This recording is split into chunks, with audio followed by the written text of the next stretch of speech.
الحمد لله رب العالمين والصلاة والسلام على سيد الأنبياء والمرسلين أما بعد فأعوذ بالله من الشيطان الرجيم بسم الله الرحمن الرحيم السلام علیکم ورحمتہ اللہ وبرکاتہ۔ ناظرین محترم، کل ایک بھائی نے سوال کیا تھا کہ قادیانی کافر کیوں؟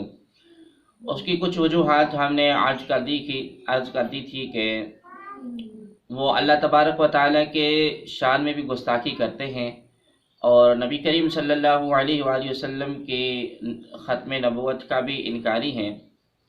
آج ہم نے جو عرض کرنا ہے وہ یہ عرض کرنا ہے کہ اللہ تبارک و تعالیٰ کی ذات پر جو انہوں نے گستاخیاں کی ہیں اس کے متعلق کچھ چند حوالہ جات آج ہم نے عرض کرنے ہیں۔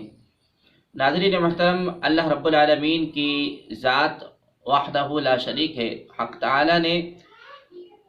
حق تعالیٰ کی ذات پر اسلام کی جملہ صفات غیر متزلزل ایمان اسلام کے لیے شرط ہے، اور اللہ رب العالمین کی ذات کے بارے میں ادنا توہین بھی بدترین کفر ہے۔ جبکہ مرزا قادیانی نے اللہ رب العالمین کی ذات مقدسہ کے بارے میں وہ خرافات بکیں جو اس کے بد باطن کی عکاسی کرتی ہیں۔ چند حوالہ جات آج انشاءاللہ تبارک و تعالی اس مختصر نشست کے اندر ہم عرض کریں گے۔ نعوذ باللہ من الذالک۔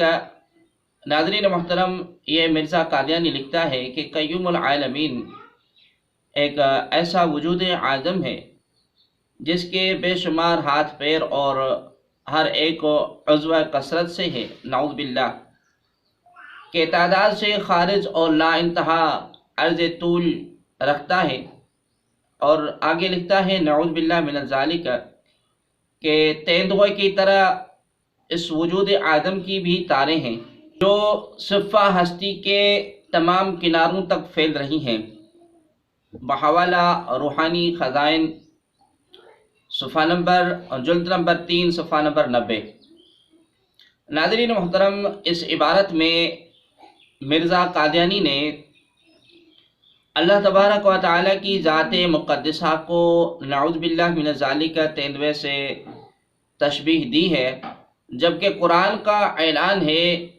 قرآن کریم فرقان حمید میں اللہ رب العالمین نے ارشاد فرمایا لیس کمثلہ شیء، یعنی کہ نہیں ہے اس کے مثل کوئی بھی شے۔ ناظرین محترم، اسی طرح یہ کم بخت شقی ازلی کم بخت ایک اور جگہ پر لکھتا ہے کہ کیا کوئی عقل مند، نعوذ باللہ من ذالک، کیا لکھتا ہے کہ کیا کوئی عقل مند اس بات کو تسلیم کر سکتا ہے، اس بات کو قبول کر سکتا ہے کہ اس زمانے میں خدا سنتا ہے مگر بولتا نہیں؟ پھر اس کے بعد یہ سوال ہوگا کیوں نہیں بولتا؟ نعوذ باللہ من ذالک نقل کفر نباشد لکھتا ہے یہ کم وقت کہ کیا اللہ تبارک و تعالیٰ کی زبان پر کوئی مرد لاحق ہو گیا ہو؟ نعوذ باللہ من ذالک نقل کفر نباشد۔ بحوالہ روحانی خزائن، جلد نمبر 21 صفحہ نمبر 312۔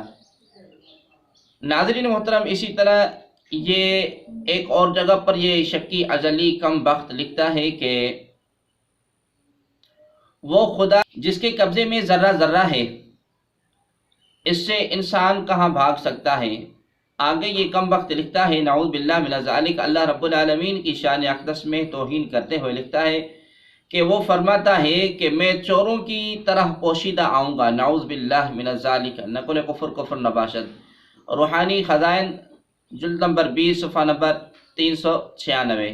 اس شخص نے اللہ رب العالمین کی وحدانیت کا انکار کیا،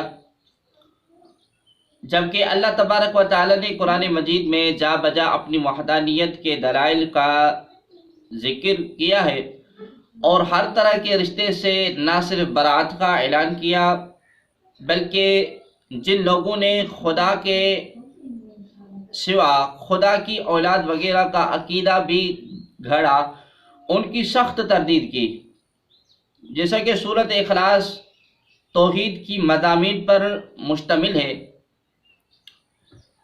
لیکن مرزا قادیانی کی توحید باری تعالیٰ کے متعلق کیا نظریات تھیں، آپ خود ملاحظہ فرمائیں کہ مرزا قادیانی نعوذ باللہ مرزا قادیانی خدائی دعویٰ کرتے ہوئے لکھتا ہے۔ روحانی خزائن، جلد نمبر 5 صفحہ نمبر 546 کے اندر کیا لکھتا ہے کہ میں نے خواب میں دیکھا کہ نعوذ باللہ لکھتا ہے کہ میں نے خواب میں دیکھا کہ میں خود خدا ہوں اور میں نے یقین کر لیا کہ میں وہی ہوں، معاذ اللہ ثم معاذ اللہ۔ ناظرین محترم، اسی طرح یہ مرزا قادیانی شکی ازلی کہتا ہے کہ مجھ پر وحی بھی نازل ہوئی اور اللہ رب العالمین نے مجھے فرمایا کہ انت منی بمنزلتی اولادی، نعوذ باللہ، یعنی کہ اے مرزا تم میرے نزدیک میری اولاد کی طرح ہے۔ بحوالہ تذکرہ صفحہ نمبر 345۔ اور ناظرین محترم، یہ شخص کم بخت ازلی جہنمی جو ہے یہ لکھتا ہے کہ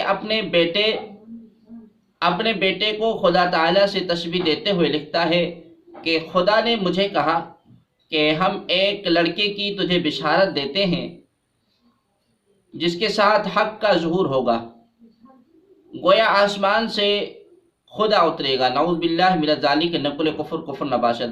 بحوالہ روحانی خزائن جلد نمبر 22 صفحہ نمبر 99۔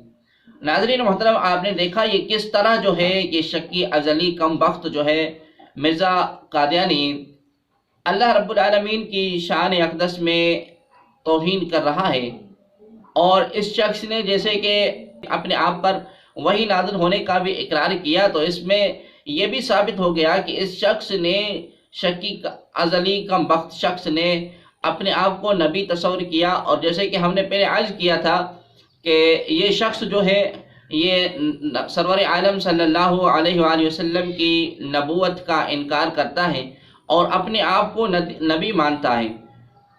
تو ناظرین محترم، جبکہ تمام امت مسلمہ کا یہ عقیدہ ہے کہ نبی کریم صلی اللہ علیہ وآلہ وسلم کے بعد کوئی نبی آ نہیں سکتا، کیونکہ اللہ رب العالمین نے ارشاد فرمایا کہ میرا محبوب جو ہے وہ آخری نبی ہے، اور سرور عالم صلی اللہ علیہ وسلم نے ارشاد فرمایا کہ انا خاتم النبیین، میں آخری نبی ہوں۔ ناظرین محترم، یہ قادیانی جو ہے یہ تمام امت مسلمہ کا اس پر مجمع ہے کہ قادیانی کافر ہیں۔